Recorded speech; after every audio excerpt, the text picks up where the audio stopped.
neneknya itu masak bersama dengan saya. Waktu saya mau masak buat bayinya, kan saya jaga baby, jaga anak kecil, sama jaga orang tua ya. Neneknya itu, cuman nggak tahu kenapa waktu masak itu mungkin gregetan ya sama saya. Itu pisau daging itu mau ngenai dahi saya. Gimana perasaan kamu ketika kamu dengar boleh pulang? Ya sujud syukur kita di depannya orangnya, walaupun langsung, beda agama, iya sujud hati-hati, berdoa aja, semoga nggak ada apa-apa gitu.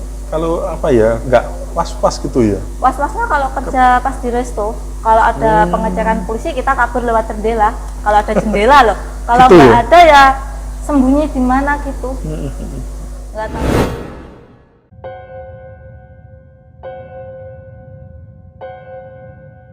Ketemu lagi sama ayah di sini. Hari ini ayah menghadirkan lagi narasumber yang memiliki pengalaman seru. Kenapa ayah bilang seru? Karena banyak intrik-intrik, banyak kejadian-kejadian yang narasumber alami ketika dia berada di luar negeri sebagai tenaga kerja. Suka dan duka dia lalui tanpa ada sanak saudara di sana. Berjuang hidup sendiri, terkatung-katung di jalanan, hingga dia harus mencari pekerjaan yang mana pekerjaan itu sudah tidak pernah bisa menjanjikan masa depan.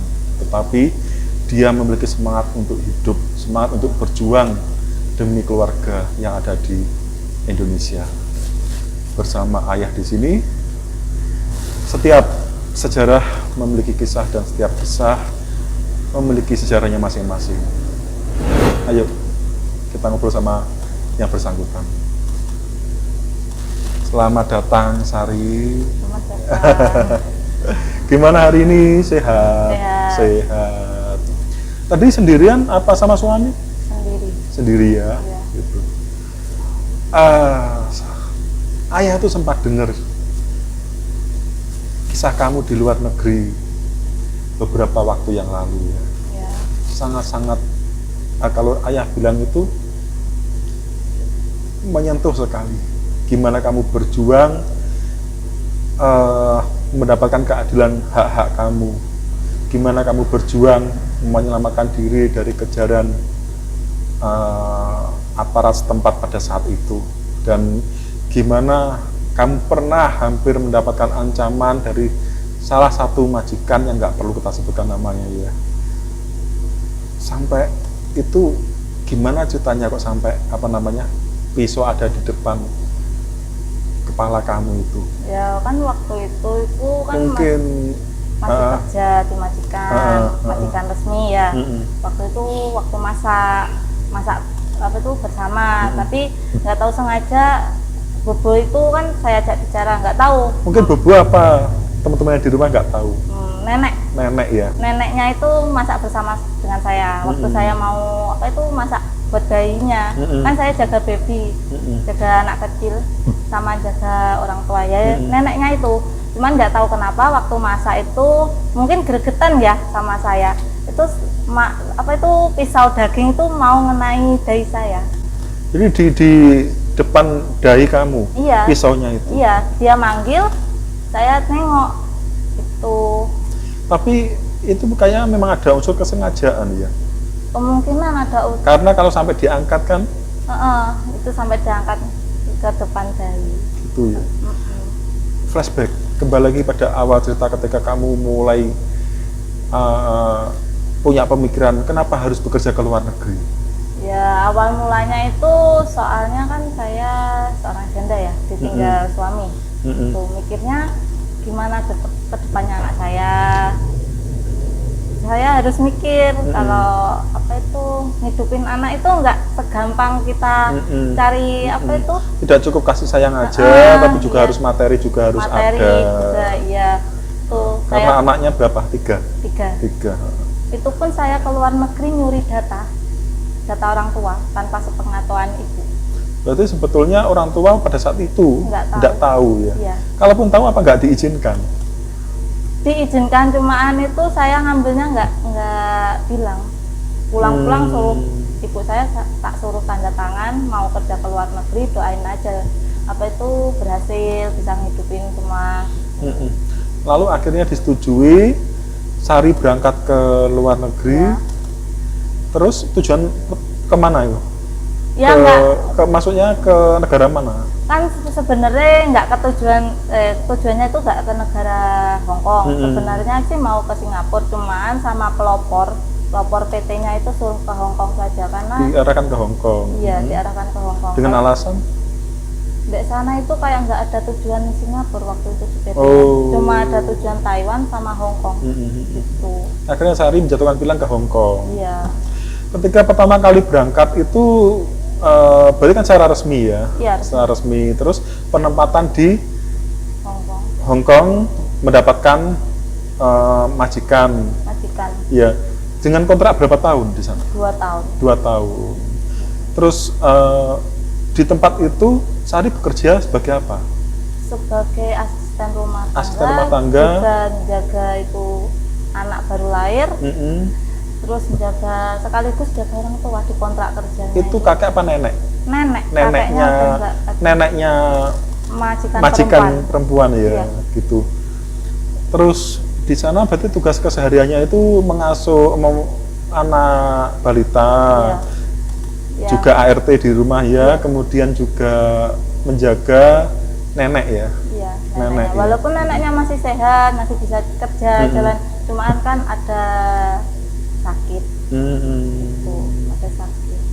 Itu pertama kali masa kerja sampai berapa bulan itu normal aja? Normal. Waktu akhir-akhir aja mau 1 tahun ada masalah yang itu. Sudah mulai setahun. Ceritanya gimana kok tiba-tiba si nenek itu menodong pisau di itu depan? Waktu sore, waktu kepalanya. mau makan malam. Itu ngobrol biasa lah. Di dapur posisinya? Di dapur kan dapurnya sempit. Itu ngobrol biasa, tapi nggak tahu nenek saya ngomong apa itu, neneknya mungkin gregetan gitu. Saya ajak ngobrol, nanyain sesuatu, neneknya gregetan sampai nodongin itu pisau. Terus responnya Sari gimana pada saat itu? Ya kalau ngenain saya ya saya poking kan. Apa itu poking itu? Itu laporkan polisi. Dilaporkan ya. Ke pihak yang berwajib ya. Gitu ya. Terus pada saat itu sempat melawan nggak Sari? Ya melawan dong, nyawa kok. Melawan ya? Melawan, ngomong kalau ngenai saya, melukai saya bisa melaporkan lo, saya gitu. Soalnya TKW Indonesia itu punya hak perlindungan, di luar itu punya hak dilindungi. Ya, KJRI. Kalau di sini mungkin perlindungan anak, kayak perlindungan anak. Jadi ada undang-undangnya tersendiri ya, di sana dilindungi juga ya. Gitu. Pada saat menodongkan itu senjata tajam itu di keningnya Sari itu, nggak kaget Sari? Ya kaget dong. Kaget ya? Kok ya takut nggak ya seperti kaget. biasanya? Iya, nggak gitu seperti ya. biasanya. Biasanya ya bercandaan, tapi itu kenapa kok nodongin pisau?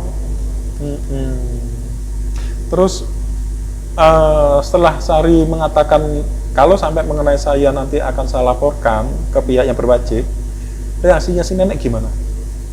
Kayak orang bercanda gitu.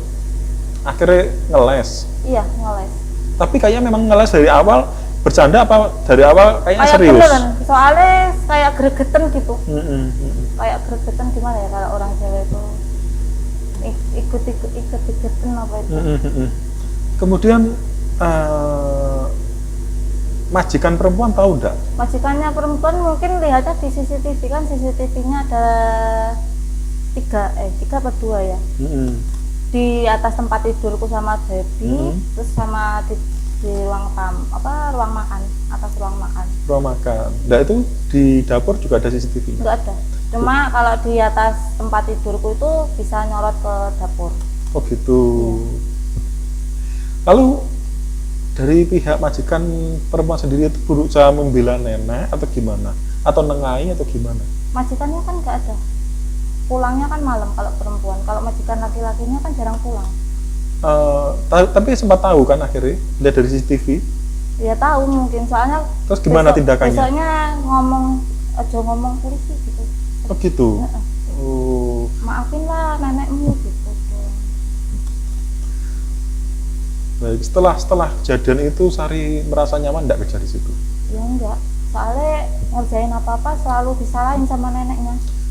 Setelah kejadian itu? Iya. Padahal sebelumnya nggak pernah? Iya, nggak pernah. Soalnya Jadi kan seperti cari-cari kesalahan gitu ya? Pindah tempat kan, waktu itu kan tinggalnya di rumah, di rumah orang tuanya majikan laki-laki.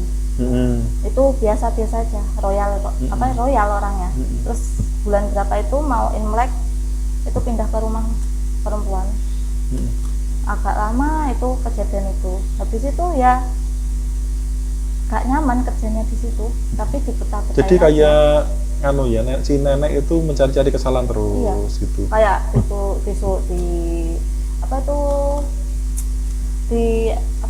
dikatain nyuri HP pernah. Terus? iPhone 6 itu, iPhone kecil. Ternyata itu, gimana? Enggak ngambil, cuma tak taruh di beda tempat aja. Tapi majikan kalau nyari kan suka, kalau marah kan mungkin nggak tahu tempatnya gitu, lewat itu. Langsung nuduh Sari ngambil gitu, nggak nyoba dicari dulu sampai ketemu enggak? Tapi kalau saya yang nyari kan mesti ketemu. Akhirnya ketemu ya udah. Ketemu, tapi besoknya itu beda raut wajahnya. Semakin jengkel ya. Semakin jengkel. Itu nenek ya. Neneknya sama dari majikan. Perempuan. Loh, juga. Majikan perempuannya juga? Iya, waktu neneknya ngenai saya itu majikannya biasa. Waktu HP-nya hilang, HP-nya itu udah nggak bisa sebenarnya, rusak. Itu malah jengkel sama saya. Saya dikira nyuri lah yang gini, padahal saya nggak nyuri. Buat apa saya nyuri HP iPhone? Padahal selama ini setahun nggak pernah ada masalah ya. Iya. Setelah jalan setahun udah mulai kelihatan. Jalan setahun mulai kelihatan. Gitu. Terus masa kontrak kerja 2 tahun. Iya. Gimana Sari akhirnya nasibnya Sari setelah mulai setahun mulai seperti itu terus cari-cari kesalahan terus dengan dari majikannya itu? Selang berapa? Diselesaikan sampai 2 tahun apa enggak? Lalu gimana? 1 tahun lebih itu terusan majikan kan keluar holiday lah, hiking gitu kan, berangkat pagi, pulang itu sore, pulang hiking itu pulang nggak tahu langsung masuk kamar kayak banting pintu. Itu saya kan sama bayinya di depan TV duduk main gitu, nggak tahu, terus keluar ngomong, kamu masih kerja nggak? Masih mau kerja nggak di sini? Kenapa kamu gak bersihan gitu? Kenapa selalu bikin jorok gitu? Jadi dia si majikan perempuan tuh tiba-tiba nggak ada angin, nggak ada apa, menyalahkan Sari, marah-marah, terus istilahnya itu menyalahkan kenapa nggak bisa bersihan ya? Iya. Padahal selama 1 tahun nggak pernah ada masalah. Iya, nggak ada. Itu sepulang rekreasi. Iya, pulang hiking sama temannya. Teman-teman kerja. Apa mungkin karena memang si majikan itu dapat suara dari luar, dapat dorongan dari teman-temannya untuk gimana caranya cari masalah untuk mengeluarkan kamu? Ya mungkin. Mungkin ya. Iya. Terus setelah itu gimana reaksinya Sari? Ya saya ngomong, ya gak apa-apa kalau Nyonya mau ngeluarin saya dari sini, mau nginterminit, saya nggak apa-apa. Saya kan bilang gitu. Terusan diteleponkan agent. Agennya, agen datang, saya disuruh sabar sama agen, nggak apa-apa lah, sabar aja, ujian kamu 1 tahun di sini gitu. Ya nggak bisa gitu, sabar saja, disuruh sabar. Saya nunggu lagi, kan waktu itu kejadian hari Kamis, Jumat masih kerja, Sabtu masih kerja, Minggu itu kan libur saya, 1 minggu sekali kan libur. Setiap hari Minggu ya? Iya, setiap hari Minggu libur. Pulang libur saya nggak suka, langsung saya minta, gini aja lah, saya udah nggak tahan kerja di sini, saya sudah ngomong gitu ke Nyonya. Akhirnya disitulah saya perang sama Nyonya. Perang artinya? Perang argumen? Perang cekcok. Cekcok ya. Iya. Terus setelah itu? Nyonya nggak mau ngeluarin kayak hak-hak saya, gaji lah. Oh, nggak mau ngasih gaji? Iya. Katanya jumpa aja di pengadilan. Terus akhirnya setelah itu Sari keluar dari rumah itu? Iya, keluar, diambil agent lain. Dijemput agent lain. Oh, jadi ada koneksi atau Sari menghubungi agent lain yang mau nerima? Temanku gitar itu. Aku diinterminit sekarang dadakan. Aku ngomong gitu, terusan rumahmu mana? Rumahku sini. Ya udah, aku sebentar lagi situ. Kalau dari sini paling 2 kota, 2 kotaan. Tapi kan cepat kalau naik kereta api. Oh, naik kereta api. Ya, kereta. Dijemput kemudian terus diajak ke Ke rumahnya agent itu. dicarikan majikan. Ditampung sementara di rumahnya agent Iya, itu ya? tapi disuruh bayar. Agentnya sini-sini aja. Disuruh bayar $3.000, di sana kan sekitar 6 juta. Sambil dibantu dicarikan pekerjaan. Iya, dapat majikan lagi, jaga anak kecil, ya ART gitu, anaknya sudah sekolah. Itu nggak tahu kenapa alasannya apa itu kayak nggak punya paspor, nggak punya apa. Jelek di jelek di imigrasi, rekodnya pembantu gitu, suruh dipulangin lagi ke agent. Terus sama agentnya suruh bayar lagi, dicariin majikan, capek, saya capek suruh bayar, suruh kerjain ini kerjain itu, nggak dapat gaji gitu. Akhirnya saya memutuskan lari dari agent, hidup di luar, di kelontang kantung, ya takutnya kalau kena polisi. Berarti Sari ini akhirnya keluar dari agent itu. Iya, agent kedua keluar, kemudian nggak ngomong, terus akhirnya cari kerjaan sendiri. Iya, cari kerjaan kayak part time. Berapa lama itu? 5 bulanan. 5 bulan. Iya. Terus sampai akhirnya nyerahin diri ke pihak yang berwajib. Iya, tapi nggak lewat langsung pihak berwajib, langsung organisasi. Oh, biar ada pendampingan ya. Iya. Saat pelarian itu seperti apa ceritanya? Apa nggak dikejar-kejar sama pihak yang berwajib? Ya, saat pelarian itu kita kan bawa koper ya, bawa kopernya pun besar 30 inci. Itu ya takut, soalnya berhentinya di taman bareng anak induk, apa itu off day. Itu kalau ada polisi takut, soalnya kan kalau udah keluar kayak overstay kan kita bunyi KTP Hongkongnya bunyi. Iya. Oh. Bunyi lewat. Kayak alarm gitu ya? Iya, langsung bunyi titit itu OS, langsung kita tangkap. Jadi orang itu denger gitu ya? Iya, denger. Kalau polisi kan sana nggak mandang tempat umum atau tempat mana, langsung borgol. Jadinya kalau apa itu tahu itu kayak polisi intel itu, kita nyelip banyak keramaian. Kopernya tinggal, nggak peduli sama koper. Itu KTP identitas ditinggal di koper? Enggak, kita bawa. Ya? Pernah nggak ngalami sampai bunyi kemudian ketahuan polisi gitu, lari? Enggak pernah, cuman di depan ditanya, di depan apa itu ya, hadap-hadapan pernah. Ditanyain, punya majikan? Punya. Mana paspor KTP-mu? Ya di rumah, saya anak baru, cuman ya, jawabnya gitu. Percaya? Iya, cuman jawabnya itu kita nervous, takut dibawa, soalnya kan posisi lagi makan saya. Gitu. Pernah nggak sampai dikejar-kejar gitu? Pernah di MTR. Gimana ceritanya? Kayak stasiun gitu. Pulang kerja part time di resto, itu kan tukang cuci piring, sekali langsung gaji kan. Saya mau keluar, itu polisinya masuk, sempet bunyi, saya lari tapi ke tempat keramaian. Untungnya itu saya kan bawa pakai jangket, kan saya pakai masker, maskernya saya ganti warna, jangketnya saya lepas. Tapi KTP-nya nggak tetap bunyi? KTP-nya langsung diselipin ke tempat sepatu, bawa sepatu, kan saya nggak pernah pakai sepatu yang pendek, pakainya yang agak tinggi gitu. Heelnya tinggi itu ya? Nggak tinggi, apa itu sampai polok gitu. Oh, atasnya atas mata tinggi. kaki. Sampai gitu. Tetap bunyi ya, tapi nggak meredam, hanya meredam aja ya suaranya? Meredam suara, soalnya kan pas waktu dingin, pakai kaos kakinya juga tebal. Itu dikejar? Dikejar sampai naik, apa itu eskalator. Akhirnya nggak ketemu? Nggak ketemu, saya nyelip di keramaian. Sampai segitunya ya? Iya, kadang sampai apa itu sembunyi di toilet, itu pernah.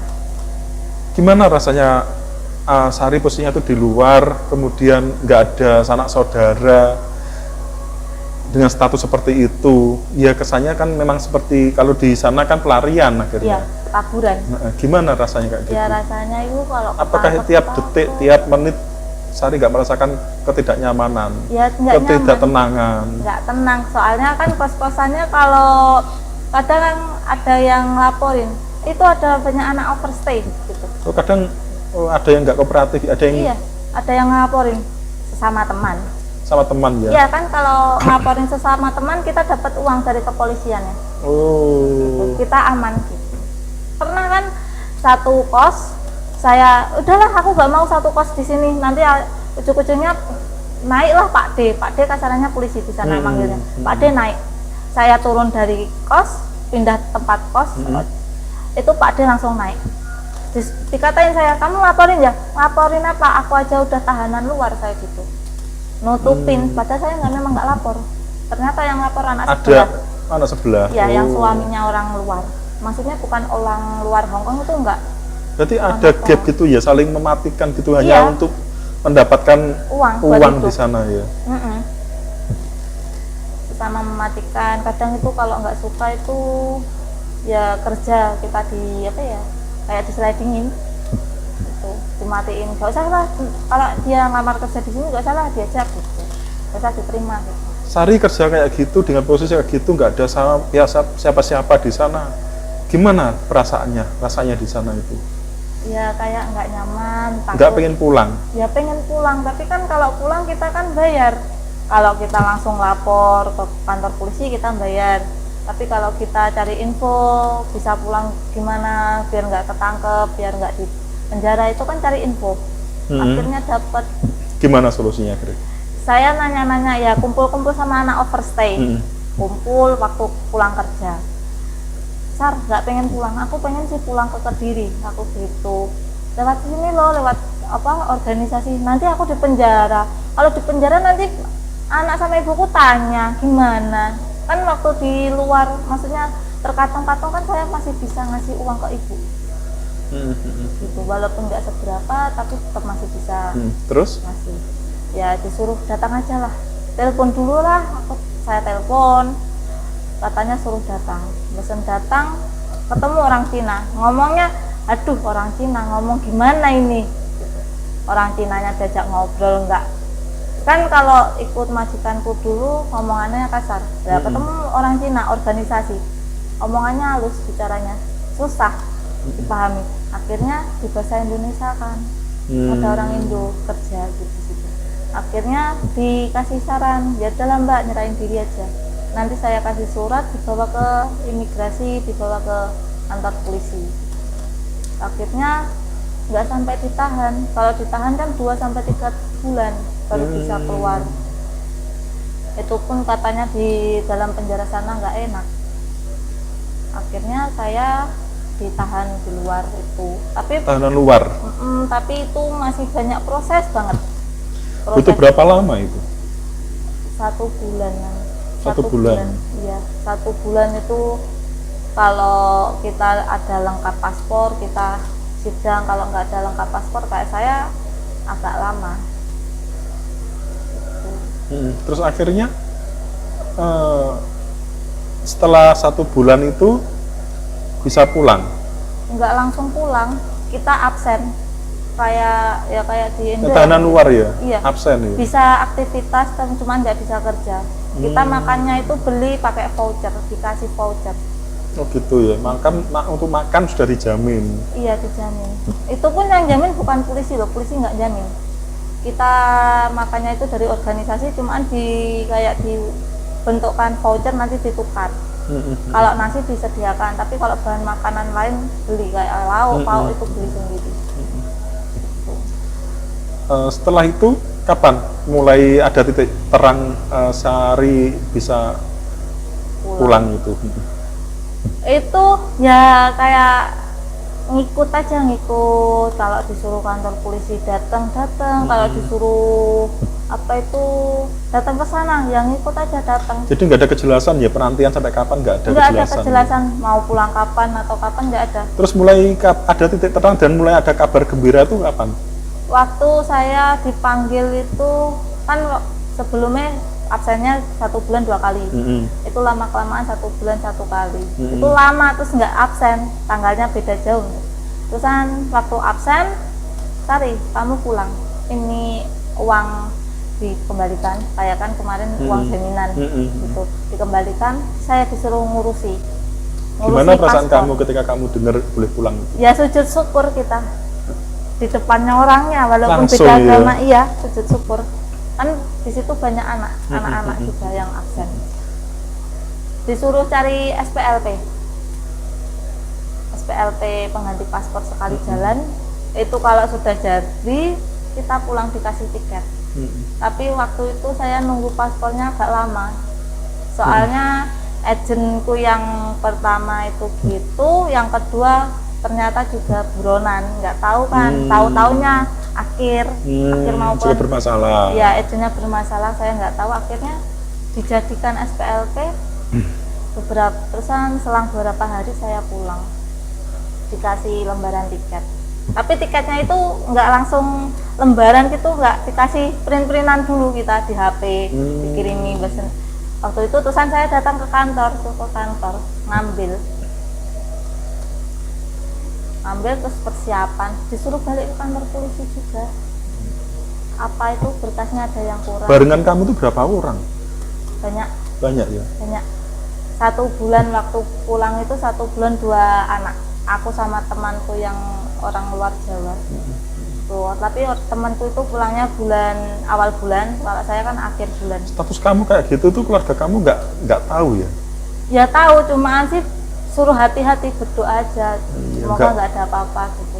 Kalau apa ya, nggak was-was gitu ya? Was-wasnya kalau kerja pas di resto, kalau ada pengecekan polisi kita kabur lewat jendela, kalau ada jendela loh. Kalau gitu nggak ya? ada ya sembunyi di mana gitu, nggak tahu kayak di mana sih, kita sembunyi. Tapi untungnya kayak yang tukang masak itu, juru masaknya ngomong nggak ada orang OS di sini, kan orang Cina. Melindungi ya? Iya, melindungi. Tuh, kalau nggak dilindungi kan ditutup. Segitunya ya perjuangan, hanya untuk sesuap nasi di luar ya. Kadang banyak orang yang kurang mensyukuri. Ya. Kurang mensyukuri, nggak tahu kalau cari uang itu susah. Kadang Seperti kalau di luar negeri udah lupa kayak kebutuhan anak di rumah, keluarga, yang ditinggalkan. Foya-foya ya. Foya-foya. Ya, sangat berharga ya pengalaman kamu, kehidupan apa yang kamu alami di sana. Semoga tidak dialami teman-teman yang lain ya, cukup jadikan pembelajaran. Ya. Barangkali Sari mau menyampaikan pesan-pesan kepada teman-teman di rumah, penonton di rumah, dari pengalaman Sari untuk gimana lebih berhati-hati lagi atau gimana, monggo. Ya, kalau buat teman-teman semua yang kerja di luar negeri tetap waspada, bukan waspada ya, lebih berhati-hati dalam mengerjakan. Kalau berbicara dengan majikan itu jangan seenaknya, terus jangan sampailah kerja di luar. Kalau kerja kaburan itu nggak enak, saya sudah pernah ngalami gitu, akhirnya nyerahin diri, kitanya susah, apalagi kalau paspor, kencing, KTP itu nggak ada, kita susah pulangnya, bisa dipenjara kalau nggak ada itu. Cuma udah itu aja ya. Baik ya, makasih ya atas kehadirannya, pengalaman yang sangat berharga sekali ya. Salam buat keluarga ya. Teman-teman di rumah, begitu pengalaman kita, bincang-bincang kita hari ini dengan narasumber kita, Sari. Semoga bisa menjadikan suatu petuah kehidupan tersendiri buat kita. Apapun pekerjaan kita, selama itu halal, ayo kita syukuri. Karena kepuasan tidak ada batasnya. Saya Ayah, mohon undur diri. Bye-bye.